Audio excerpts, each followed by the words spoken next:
by the way, is going down. Today, only about 60% of our third graders are reading below grade level. That's still a travesty, and it's unnecessary. And I'll tell you why in just a few minutes. But anyway, we're listening to this. I'll never forget this. I'm looking at Jean, who's been on and I think Natalie, you've helped too with our teacher appreciation. And Roberta Teller, remember this is our first principal, said our teachers work really hard, Susie, former teacher. And wouldn't it be wonderful if we could put some wind in their sails? That was her phraseology. If we could put some wind in their sails. So what happened? Almost right off the bat, we have some people who are out on the playground, these African-American men who love God and love kids who are out there just hanging out with the kids. We had a teacher appreciation team. We now have people coming forward and to be reading tutors, and we were getting them trained. We were connecting with a consultant, a reading specialist who were providing training, even though we really didn't have a program called Succeeding by Reading that we have today. And also, the library was sitting there without kids being able to access books. By the way, I'm kind of running ahead here, but about a third of Oakland Public School libraries are shuttered for lack of staffing, affecting over 10,000 students. Volunteers, and mostly from First Covenant, began to tackle that issue and basically reopen that library. I'll never forget it. There was a ribbon cutting, and the first group to go in there was the kindergarten class. And it was a great joy. Now here we are, we're starting something. We said to Roberta, we don't know what we're doing. This is a maiden voyage, you're going to take a risk. And she said, well, let's go. Let's see what can happen. And so today, we're involved in over 30 schools in the East Bay, mostly Oakland, also Alameda, Berkeley, and now most recently San Pablo. Where is this going? I'm not sure where it's going, but I will say this, okay? Let me share kind of the crises that we're facing, or the issues that we're trying to address. The literacy issue just rises right up to the top, because there is no pedagogy around reading in school after third grade. I mean, if you're not on a trajectory by the end of the third grade, those kids are likely to face dropping out and possible incarceration, especially our male students. So we've got a crisis on our hands. We have 16 reading clinics running right now. We have a wonderful staff that's providing coordination for these clinics, 16 reading clinics, and every child is being served one-on-one. And because we're doing pre- and post-assessments, over the past 5 years, 70% of those kids will advance by 2 or more grade levels by the end of the school year. Really. And you can imagine, you don't see these changes week to week to week, right? Susie, because she's one of our tutors over at Laurel. And by the way, First Covenant has been a loyal, faithful partner of Laurel. First Covenant has been a partner to Laurel Elementary for many, many years now, and it's much, much appreciated. But one of the great joys is for me to walk into a reading clinic toward the end, because I don't want to disturb what's going on, to say thank you to volunteers, and the volunteers saying to me, no, I want to thank you. This is changing my life. And there's a power in a relationship. And now we remind each other that programs don't change kids' lives, relationships do.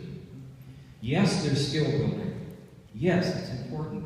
But when that child knows someone is in their corner, someone is cheering them on, someone is holding a crown before them and then watching them grow into it, I believe it warms the heart of our Lord Jesus Christ. Let me tell you a story about Tyler. He's a boy I'm serving over at a West Oakland school, Prescott Elementary.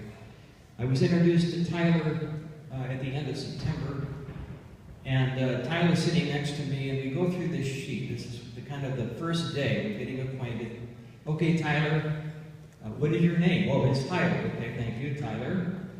Oh, by the way, Tyler, your shoes are untied. Can we take care of that first of all? And so he ties his shoes. And okay, so what's your favorite sports hero? Do you have a pet at home? How about your favorite color?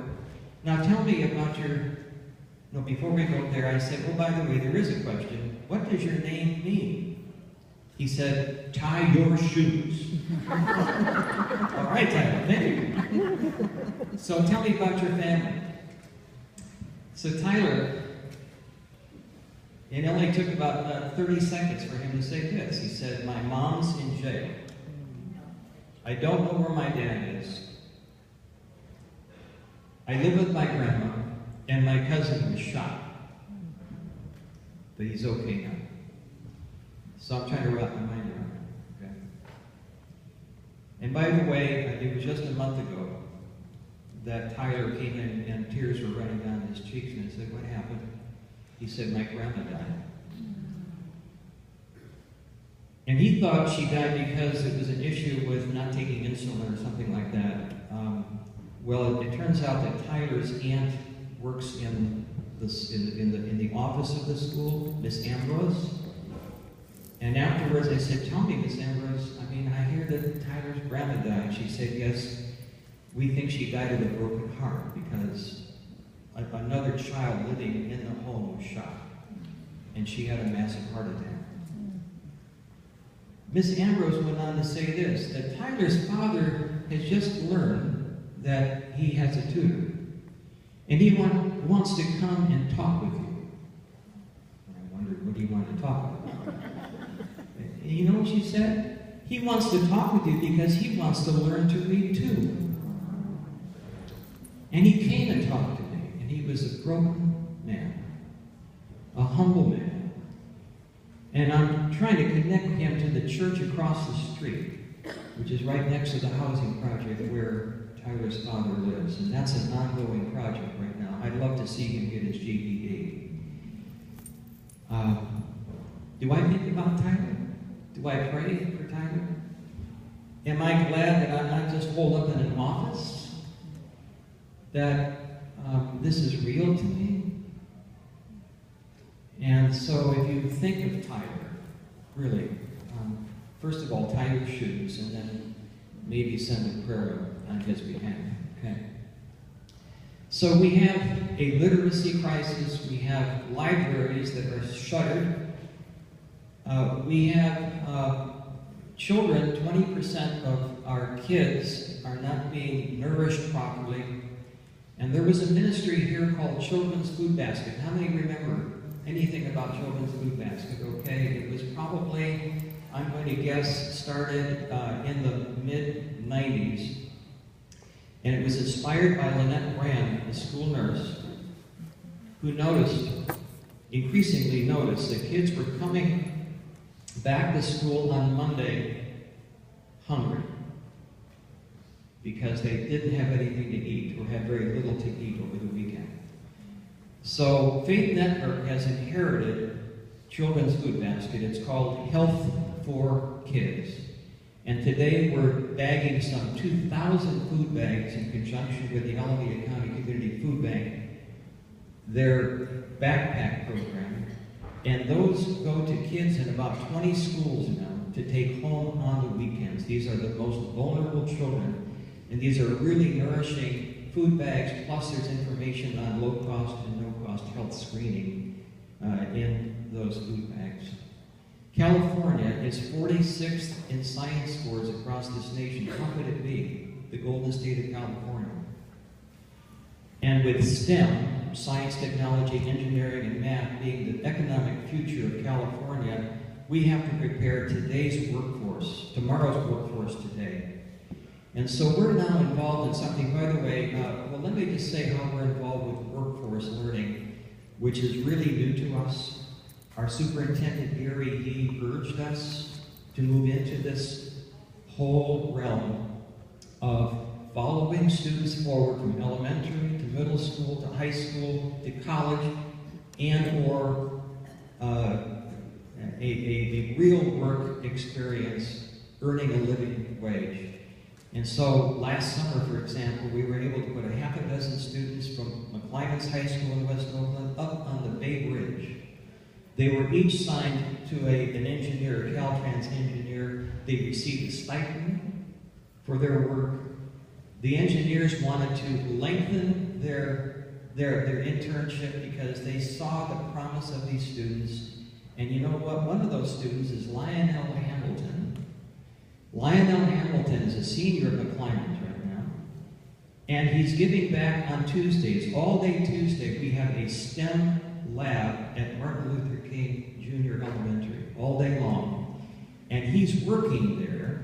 He's got his lab coat on, helping these kids do experiments, getting release time from the principal. And Lionel has just been accepted to Cal State, where he's going to be going Cal State Bakersfield next year. He's on his way. And this coming summer, and thanks to Martina Wade, who's now joined our staff, we are looking for businesses and looking for tech companies that will provide these apprenticeships and job shadowing opportunities for our students. Because believe me, many of the young people that we serve, where we're involved in their schools, rarely have an opportunity to see what the real world of work is like.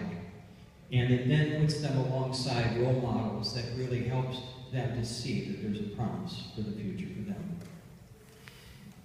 You know, there are many things, and it's time, I'm getting close to landing, but not quite, but I'm getting there, okay? I just wanted to say the landing lights are on, but this whole science area is very, very exciting.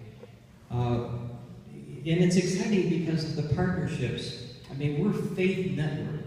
Faith Network. Berkeley Labs has given us 16 classroom visits. 16, including paying for transportation for these kids. And they go up there and they do experiments. And they come back and they're really